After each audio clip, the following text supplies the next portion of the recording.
Hello Zebra Nation! Ngayong araw nga pala ay nakatanggap tayo ng isang magandang regalo galing sa Tears. Alright? So i-unboxing natin to ngayon kung ano ang laman. So samahan nyo ako at tara, unboxing na natin to.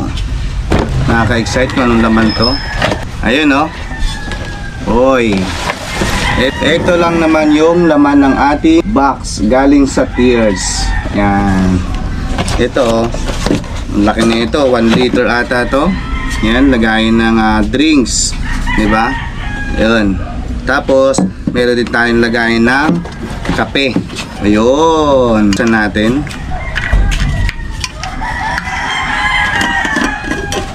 Ayun, ang ganda oh, solid na solid yung loob. Ayan.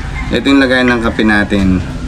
No, sa bawat travel natin dadalhin natin 'to para sa kape. Tapos meron siyang kasamang straw. Ayan. Ito yung loob ng ating baso. 1 liter ang laman nito. Kaya maraming salamat Tears Philippines, syempre, at Zebra Helmet Philippines. Alright. Thank you.